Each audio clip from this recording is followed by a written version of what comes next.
Hello, viewers. You are watching the evening show, India Policy Show, and we are still discussing: are we really worried, or should we be really worried of the International Monetary Fund World Economic Output Report, the Outlook report that has come in April 2020? And we were discussing on this topic that what will happen to inequality, what will happen to climate change, what will happen to sustainable development goals.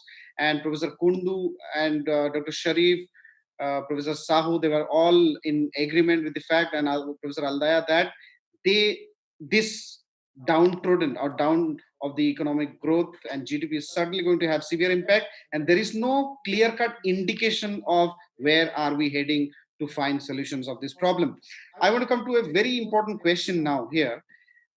Maybe Dr. Adhikari, I want to come to you. What will happen to global trade? That is just one secondary question, because I think global trade pattern, do you think it is going to change? But the most pertinent question, in 1944, when the Bretton Woods Agreement conference happened, dollar became the international currency. Are we going to see, because this is again unprecedented time, and are we going to see a replacement of dollar, something else as international currency in the format? Then if there is so, what would be the other currency we can see? We already saw a report that American GDP will be down by $3 trillion, and maybe there will be another country who would be taking over that. So now coming to be very specific and clear, do you think that post Corona, if it lasts for 8 months, 10 months, or 12 months, do you think the Chinese GDP will overtake the Americas? Uh, yes, so in this Corona context, worldwide, there is some philosophical debate also. The philosophical debate is going on, and many people are saying that now it's the economy should be like some sort of control economy. China is doing better, US is doing very bad. Definitely, it's true that the US is very US has been failed to control the corona as effectively as China had done, but USA has its infrastructure, productive infrastructure. So that will not be lost. So after the corona, again, the US economy can revive. It's true that the US has a very huge debt to the GDP ratio, and other countries don't have that much GDP to debt ratio. But the productive activity determines the GDP and strength of the currency, and USA has the both human capital and infrastructure, everything. US already has those things, and that will also determine the productive activities also. And definitely, China is going to do very good in the future in terms of the production and GDP, and definitely China is progressing very good, and the China has contained the corona. And there is the ongoing discussion with the China and Russia that the yuan should be utilized for the trade, and they have about 1% of the world trade between the Russia and China. And if some other country will join, then yuan is also going to be a very strong currency in the world. But in the certain, definitely there is some setback for the US dollar, but in the long term, I don't see the US dollar will be that much weak, because they have the infrastructure and everything to carry out the productive activities to influence the world GDP. Okay, thank you so much. Can I have a small Dr. point? Sahu, yeah. And after that, Dr. Sharif. Yeah, coming to your questions, that are we going to replace the dollar or some extent? No, I don't think so. It's a more than 85% of the world trade today it is in dollar. Yes, the trade in yuan or RMB has gone up, but then it is not an international reserve currency. And to be an international reserve currency, China has to do a lot of reforms in financial sectors, and they have their own worries. So I don't think there is going to be any change. In fact, it is China's interest to keep the dollar a stable and a stable currency. Trillions of dollars they have kept it in dollars. So if dollar loses value or there is something happening to the currency, then China would be the worst loser. So I don't think there is any change that is going to happen very soon to the dollar, and it will remain the number one currency for trade, investment, and number one international reserve currency. Okay. Thank you. Yeah. Dr. Sharif, and then I'll come to Professor Aldaya. I'll come to you. Yeah, we are talking about the dollar issue. I am of the opinion that in spite of America getting affected so strongly, the dollar has stayed stable. And fortunately, dollar and rupee relationship has also remained stable. Rupee has not lost a lot of value, that other countries have expected. For example, Australia has lost, something like 12 to 15% of its value relating to dollar and things like that. But the most important fact which Professor Kundu raised is the oil prices. Um, American American elections are not very far, and my presumption is America is going to push the oil prices up because the American oil industry is almost closed down. America will come to life only around 45 or $50 a barrel. At the moment, I think oil is around 30. Although there is a subdued demand, when the recovery takes place, maybe by end of this year or so, and around the time of elections, Mr. Trump, given his very unique way of policy, there will be extra pressure on oil, and oil prices are going to go up. And that is one thing which one need to keep in mind. The second most important thing is whether China on its own, without a cooperative support, trade support with United States, it is very difficult to balance its trade because America has taken very open anti-China trade policy. Now, so a lot depends on how one single person, a person who doesn't know the economy very well, a person doesn't respect the other democracies and other governments very well, behave, and that is Mr. Trump. So whether you like it or not,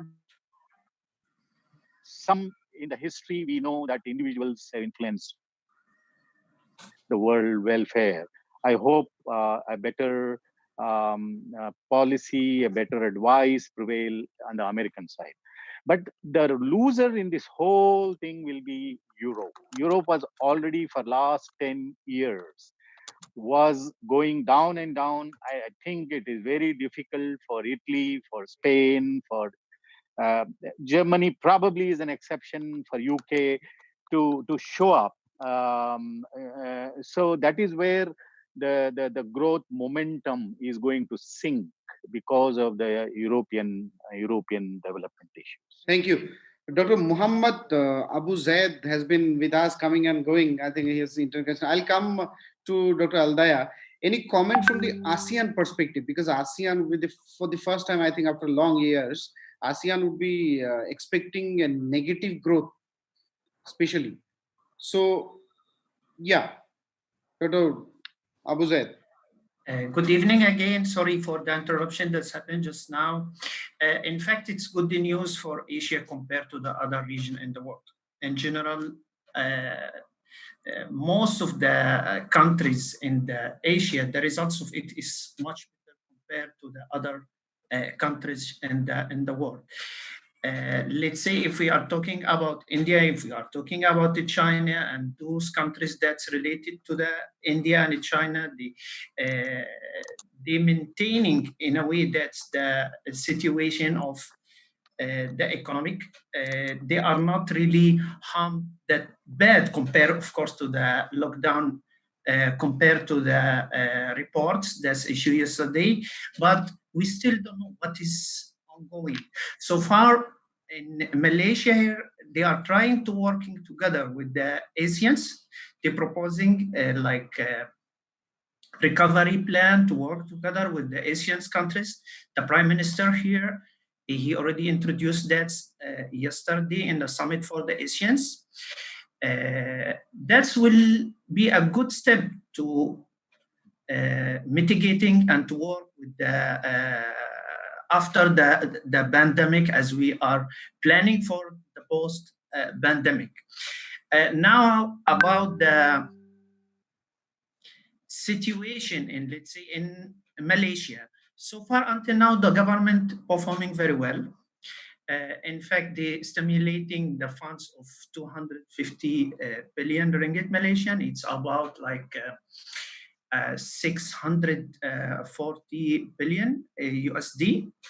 That's 43 packages to help the economy to keep on going for the paying wages, for paying the reverse of the loan, and to help the other sectors to keep on going. Besides, actually, they already working very hard to enhancing and to increase the capacity of the health.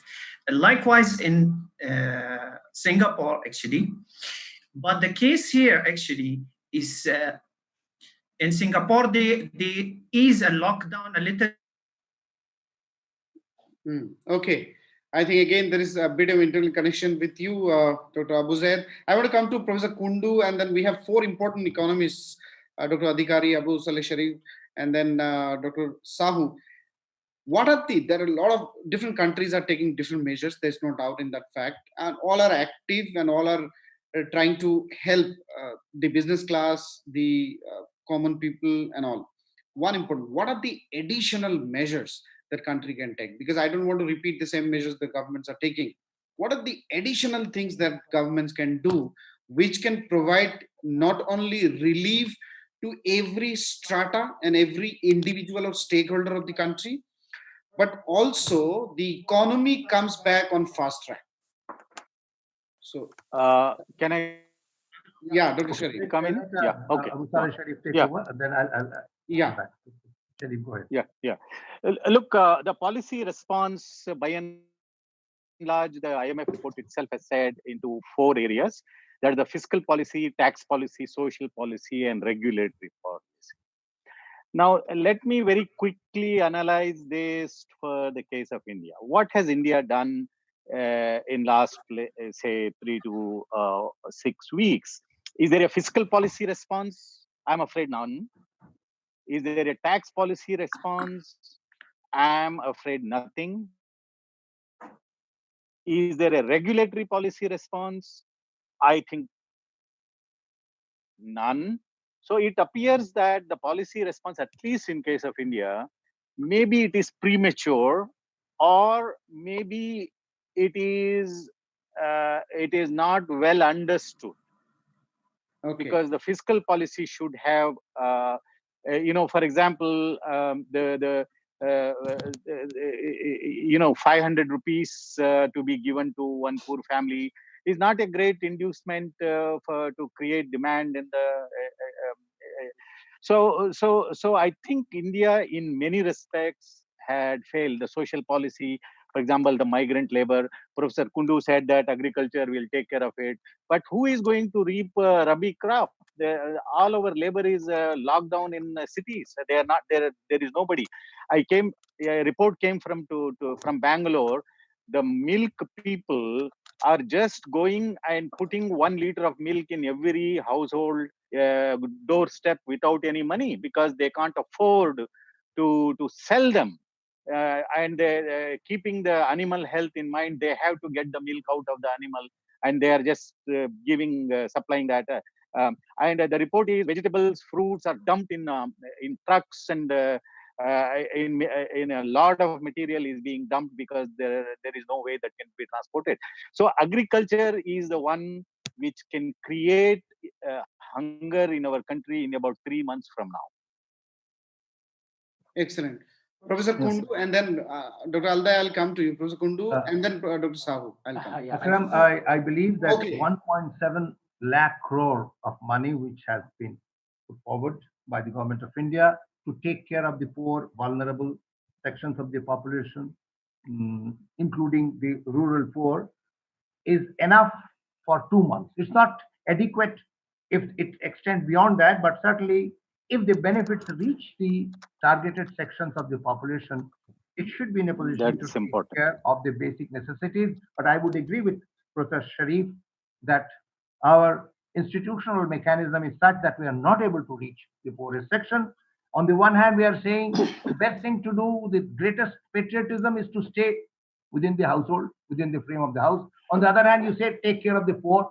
I think there should have been a proper institutional framework in which the community groups, those who are able-bodied, willing in certain age group can come forward and really take part in the social responsibility of reaching out. There are number of people who are being quarantined. They don't know how to access the basic amenities. I think there should have been larger engagement of the civil society. At the moment, many of the civil society organizations are going on their own without perhaps taking the proper safety measures.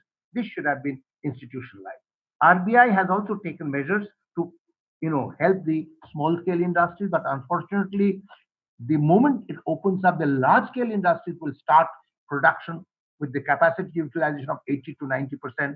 And I would believe that the small scale industries are likely to be badly affected. But let me just say one thing which is extremely important for ensuring that the rural economy does not suffer. Again, I agree with Professor Sharif that a large number of interstate migrants are stuck up at various big cities and no transport arrangement has been made. I would think that keeping them in that kind of a condition, the way they are, getting into groups to access the food or going to the banks and to get the money from there is certainly not social distancing. The poor people are living in a manner, in one room, four people are there. You are not allowing them to come out of the slums. So I would think that allowing safe transport within the city in a manner that you issue the e-passes to the workers so that they can travel from their work, from home to the workplace and come back. Only limited transport facilities should have been arranged and it should be possible. In any case, your vehicles are all lying idle. You can allow one bus to carry 15, 16 people with the safety measures and then you charge that money to the large company. Similarly, I believe that large number of people, migrants, they are in an absolute miserable condition. Imagine 5,000 people getting together at a platform in Bombay railway station. They are desperate to go back because there is demand in the rural areas for harvesting purposes. They're not able to go. I think that running the rail transport system in a sanitized manner, in a compartment, not take more than 20% in a proper manner, and drop them at select locations, and the district administration takes care of them, quarantines them, classifies them. I think that should have been our priority. That would really help agriculture. That would also help the interstate migrants who are something like 20 million of them are being stranded and really locked up in this manner. That should have been one of the top priorities for government of India. Thank you. Dr. Sahu, your measures, and then I'll come to Dr. Aldaya. Yeah, just give me a minute. I have a couple of points and I'll finish and then I have to go. Coming to your first questions, what do we need to do? Look, after the GFC, global financial crisis, we set up actually this G20 countries, they came together, they contained the slowdown of the demand, they supplied the liquidity, and they almost stabilized the financial market. In fact, we had almost across the countries, we had a V-shaped recovery from 2009 to 2010. This is a global problem. And at this moment, what we need is a very well coordinated macro fiscal and monetary policy stimulus by these G20 countries, because they have something like more than 80% of the world trade, world GDP, and everything. So they need to come together. Coming to the point, what we need to do, the most important thing today, you are talking about the poverty and inequality. I think the source of this is employment. The job retention is going to be the most important objective of this stimulus. If you don't do that, you will have more number of people going to the below poverty line, unemployment, inequality, and all this. The ILO has come out with the numbers, the UN has come out with the numbers. Almost 1 billion people, they work in construction retail services. They are locked down. 3 billion people under the lockdown, and they are most affected. ILO has come out with the number that 195 million people would be out of job. And in this kind of situation, the most sufferers are the women because they work in the services sector. And if you look at the world economy in last couple of decades, it's the services sector which is having something like 70% of the world GDP that is driving world economy. It is also going to suffer because it's the biggest setback to the global service value chain as well. Coming to the India, see what we have announced, that economic package of 1.7 lakh crore. It is not actually 1.7 lakh crore. 70,000 more we added to the existing schemes like PM Kisan schemes, Ujala and all that. It is only additional 1 lakh crore. And that is too minimum or it is not sufficient given the kind of impact the large number of people are kind of, under the lockdown. The RBI, Professor Kundu made a point that RBI has given some relief to the MSME sector. Actually, it is not a relief. It is a very temporary relief. If there is a moratorium on interest payment or debt servicing, it's not that you are given relief as such. It's only for 3 months, and they will have accumulated burden after 3 months. Yes, RBI has done enough to provide liquidity to the market, but when the production is under lockdown, nothing, no economic activity is taking place, I don't think this liquidity is really going to work out. Yes, we came to know very recently that government is planning for 13 billion fiscal stimulus for MSME sector. I think they need to do it soon and fast in a very well targeted manner. The MSME sector, they are running out of the working capital. And if this lockdown continues, or in this pandemic, the way it spans out or it is going, I think MSME sector, it's a huge sector. It contributes 1/3 of your GDP, 45% of the exports, 45 million people are working. And all these 45 million workers, if you take 5% per employee, then it's like 22.5 crore populations. They are dependent on this particular sector. This is the second largest employer after agriculture. So very immediately, like it's almost urgent that somehow we do help this MSME sector so that they survive this phase of another 2 to 3 months. Yeah. Thank you. Thank you so much, Dr. Aldaya. You have been. Yes, I would also go back to the trade issues. What's happened these days? China started to use something known as the diplomacy of medical supplies, starting to fill the gaps. I'm talking from the in Middle East countries, that some countries started to contracted the China because some of the supply chain from Europe is stopped. And the China benefited by sending some medical suppliers to the some countries here in the Arab countries, which has attracted more private sectors traders to have contracts with the China. This is known under the diplomacy of the supply medical supplies, and it could be copied by other countries over the world. Regarding the question of the dominance of dollar, it's important to think that in the short run, yes, we agree with the professors here about the dominance of dollar, but the idea focus on the management of the currencies and the baskets in terms of as we observed the bailout by United States economics raised some questions by Bloomberg to what extent that the Treasury Department in the United States pushing or dishing out more dollars into the markets and with no support in the balance of payments. So the countries, in particular the G20, they may raise questions about the transparency of the management of the dollar. So the things is related, not replace the dollar with other basket or other currencies, the idea of the management of the dollar account, because the interest of countries in Europe, in even India or Iran or China, they have interest that they have a strong dollar, at least to the short or the coming years. But in the very long run, there is a thing or debate.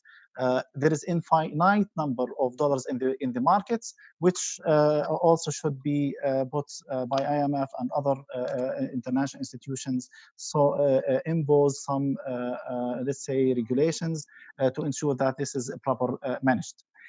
Regarding the third question about the restructuring economic in the post-pandemic, the question is, the priorities of community is determined by the private sector, meaning that as we observe, there is a fragile health system because there is no investment, at least in the Arab countries, very little investment in the health system, little investment in the education because it is not a profitable area.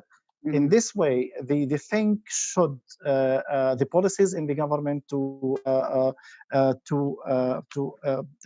motivate the private sector to invest in these areas by giving the priorities of their community. In addition, there is absence of talking about the informal economy. Right, Dr. Alday, I think we are having a lot of points. I think I would like to interrupt here. I'd like to have the final comment. Dr. Adhikari has been listening very patiently. So Dr. Adhikari, Dr. Sharif and Dr. Kundu, and maybe Dr. Alday, if you can give a final comment basically from the Indian context. Does India have any geopolitical advantage out of this post-corona period? Because there are a lot of researchers, a lot of people are saying that because of anti-China sentiment across the world rising, the other countries would be supporting India more, and which might directly, indirectly push India's GDP growth through the foreign investment that India might see surging. So, Dr. Adhikari, starting with you, this is also the closing remarks, so you can give your closing remarks along with this question. Yeah, so definitely, I just want to briefly mention about the policy measures in 2 sentences. Yeah. We should, definitely, Professor have already mentioned so many points, but we need to think about the policy measures during the lockdown period and after the lockdown periods, and that will be totally different. So definitely in the lockdown period, that will be the relief measures, but we have the problem how is that one, because we don't have the good institution and we don't have the good record or data system like Europe and America. So this is the problem, but definitely. And after that, we'll have some different scenario and should have the different policy measures that we have already discussed, and professor and panelists have already mentioned those things. Regarding the India's position, definitely I'm very optimistic, and especially being from Nepal, we have the open border, so definitely Indian economy will have the very huge opportunity to influence the Nepalese economy too. And I don't think there should be the competition between India and China, but in this region, maybe it can grow some cooperation between India and China to guide the whole world, because I think that there will be some sort of the paradigm shift in the productive activities and the government roles and everything. Like right now, there is the increasing sentiment that the health and education sectors should be taken by the government, because during this pandemic situation, at least in Nepal, the private sector health institution we did not see performing very well, and they are losing their face. So the people may have that type of sentiment. And definitely India has a very good infrastructure and everything, so India can be a very good leader for guiding the whole world economy. And in that situation, if there will be cooperation among the Asian countries, then definitely India, China, already they are in the top position and they can guide the whole world very well. I think this is my expectation. Thank you. Dr. Kundu? Akram, I would agree with the panelists that the RBI's concessions that they have announced in terms of the repo rate coming down, the lending rates going down, and also the moratorium for the loan repayment are certainly not enough to let the small and medium industries survive this crisis. And I entirely agree that once this opens up, the large-scale industries will start production at a much higher scale, and there will be irreparable damage to the small and medium-scale industries, and employment is going to be a major casualty. As far as the total benefits which are being announced, 1.7 lakh crore, whether this is enough or not, more needs to be given. I don't think government has ever said that this can't be increased. But the major problem is that even this benefit is not reaching the targeted section of the population in the rural and urban areas, and the government doesn't have the machinery to reach them. And unfortunately, the institutional framework in which the community groups and the civil society could have been, engaged in a more effective manner has not been done. But your most important issue is that what could be the geopolitical advantage or disadvantage of India in the post-corona era. No matter how we say, yes, the number of deaths in China has not been very high. It's much less than many other countries. And China is almost now prepared to go out globally. I think the negativities against China has somehow come up. I don't believe in the conspiracy theories, but nonetheless, European Union suffering a negative growth of 6% in 1 year. And earlier also there were competition with many of the European countries with China, and China was blamed for violation of human rights and also unfair practices to many of the African countries. That they're right or wrong, that's a different issue. But I have a feeling that if the world economic outlook is predicting negative a decline by 10% in the world trade. And WTO has said it will decline by 15 to 30%. And I think China is going to be one of the casualties because, France has withdrawn many of the investments and the global value chain in which China played a major role. I think that is going to be affected. Japan has also tried to withdraw the investments in China, and in that framework, I have a feeling India, Bangladesh, Sri Lanka, Pakistan, Malaysia, Indonesia, Thailand have some advantage in capturing some of the trade items and service delivery. Certainly, one shouldn't be thinking in terms of a global conspiracy, but the reality is that China is going to be the main loser in the post-corona area in terms of global trade. Thank you, Pankaj. Okay. Dr. Sharif, if you are back, you just move your mobile once, and then I think a lot of messages and calls are into your mobile. Yeah. Perfect. Is India becoming very quickly? Two things with respect to India. India, I think I urge the Indian government to ensure food entitlements to people. That is going to be a major task, and government has to do it very fast. The second important thing is we are talking of creating employment. India has never been successful in creating employment because we don't know who creates employment in India. It is the people who create their own employment. They are self-employed. So I don't give any credit to India for any employment generation. But one thing which I want to tell the government of India with folded hands is don't scuttle interstate migration. The whole Home Ministry's policy for the last 2-3 years has been to stop interstate migration.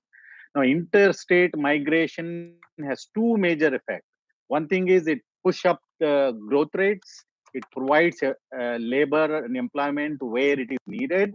And secondly, it binds the country together. It is very important. And actually, migration is the most important poverty alleviating strategy for India. Any policy which is reducing or making difficult interstate migration is a wrong policy. So that is something which I would urge the migration. People should move wherever they want from Kashmir to Kanyakumari. Within India. Now, coming back to whether China, can India take an advantage of what is happening in China? India could not do it in last 2 years. The problem of tariff has almost begun 2 years ago. The sling tariff between US and China has been there for almost 2 years. And India did not get even 5% benefit out of it. I know specific instances when China wanted to invest in India so that it can re-export from Indian soil, and Indian policy did not allow that to happen. So I don't think that India is going to benefit any relative advantage because of China. But look, there are whether India can export. I think my judgment will be even if the big manufacturing sector opens up very strongly, there will be very subdued demand within the country. So India is growing in domestic demand, not an export until now, although there was some slight shift. So now we will go back at least by 5 years in sustaining or improving our export markets, which can kick up the GDP. So we are in both in a in a rock and a hard place together. India is going to have very strict, very difficult policy. Excellent. Okay, Dr. Aldaya, final comments from you. Yes.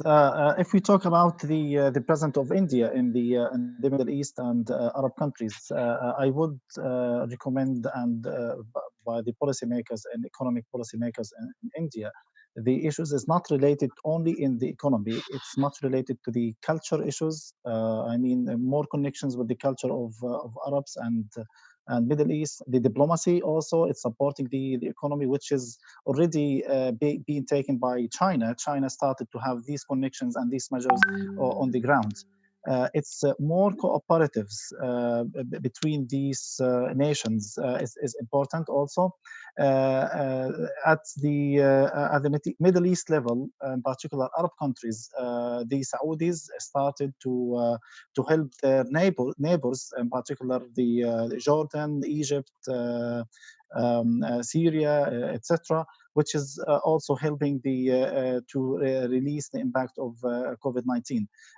It's more important to focus, as my colleagues saying, agricultures and more industrialized for the economy to have safe net for our community. Thank you so much, experts, Professor Kundu, Dr. Sharif. Thank you very much. And Professor Aldaya. Thank you very much. So thank you so much, viewers. This is what is the outcome that we see. There are a lot of measures to be taken. It is an unprecedented event. The solutions has to be unprecedented, but it also has to address the basic needs of the people that we are suffering from. Tomorrow we'll be back again at 6 o'clock, 6 p.m. with another topic. Keep watching the Policy Times. Thank you. Thank you. Thank you.